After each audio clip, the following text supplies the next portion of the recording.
পানা তুমি ইলাহি আলমিন গো আল্লাহ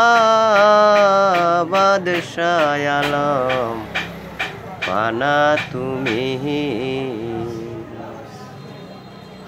তুমি ডুবায়ে বাসাইতে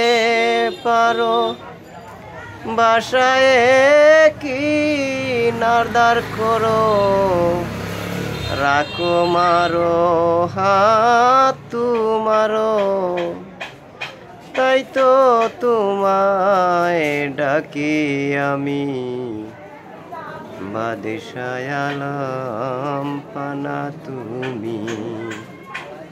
ইলাহি আলমিন গো আল্লাহ